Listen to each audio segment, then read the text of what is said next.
नमस्कार, स्वागत आहे तुमचं आपल्या मम्मीच कोल्हापुरी किचनमध्ये। आज आपण करणार आहोत एक अशी सोपी ट्रिक ज्याच्यामुळे चपात्या बनवताना जी कणिक भिजवावी लागते तेव्हा आपल्याला हात बडबडतात किंवा पीठ बाहेर सांडतं आणि आपला खूप वेळ जातो।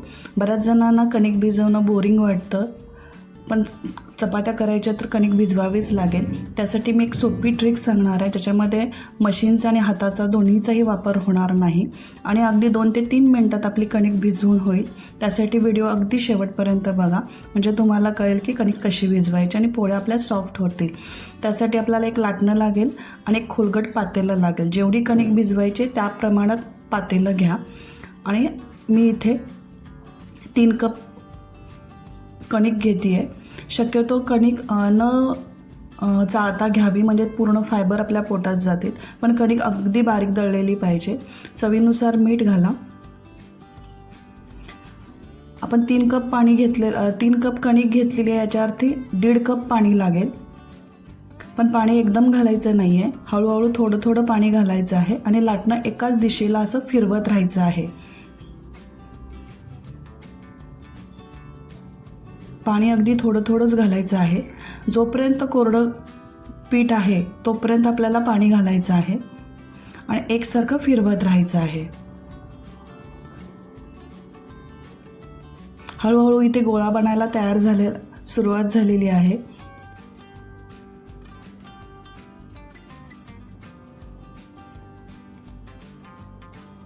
ह्या अशा पद्धतीमध्ये बाहेर पीठ सांडत नाही।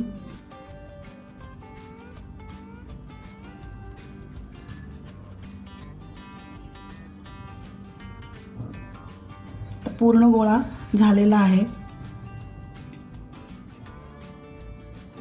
थोडंसं आपल्याला तेलही टाकायचं आहे।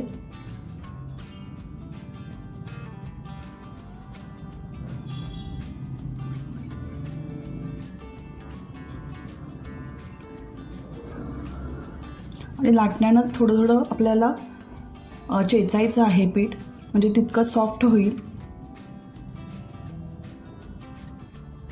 आपण ज्या भांड्यात कणिक ठेवणार आहे त्याला तेल लावून घ्यायचं आहे।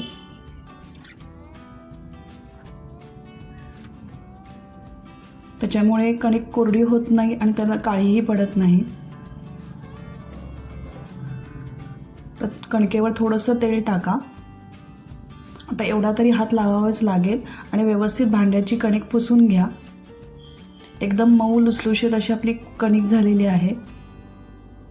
आणि चपात्या करण्यापूर्वी एक कणिक 15 ते 20 मिनिटं भिजवून ठेवली पाहिजे, त्याच्यामुळे पाणी छान त्या पिठामध्ये मुरेल आणि कणिक छान मऊ होईल।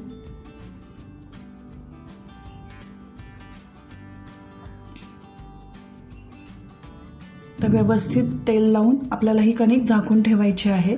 एक 15 ते 20 मिनिटांनी आपण पोळ्या करून घेऊया। हातही आपले घाण झालेले नाही आहेत। आपल्याला हव्या त्या आकाराची पोळी लाटायची आहे आणि त्याला भरपूर आतून तेल लावायचं आहे।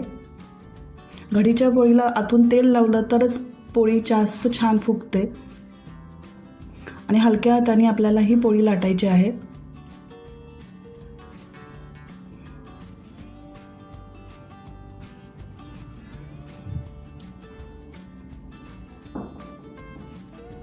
कणिक छान भिजल्यामुळे चांगली पसरते। अगदी पटापटा ह्या आपल्या चपात्या होतात।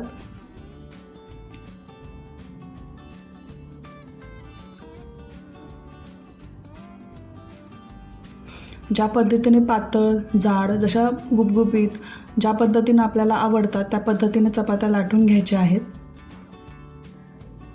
बऱ्याच जणांना पातळ चपात्या आवडतात, तर तवा चांगला गरम करायचा आहे।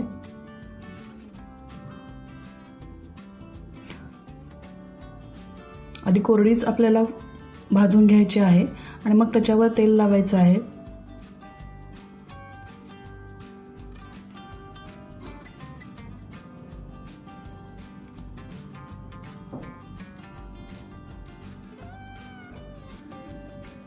छान दाबून अशी व्यवस्थित सगळ्या बाजूनी चपाती भाजून घ्या।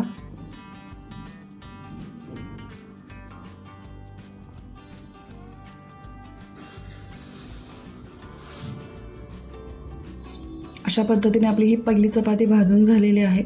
बाकीच्या सर्व चपात्या याच पद्धतीने करून घ्या. छान अशा फुगतात.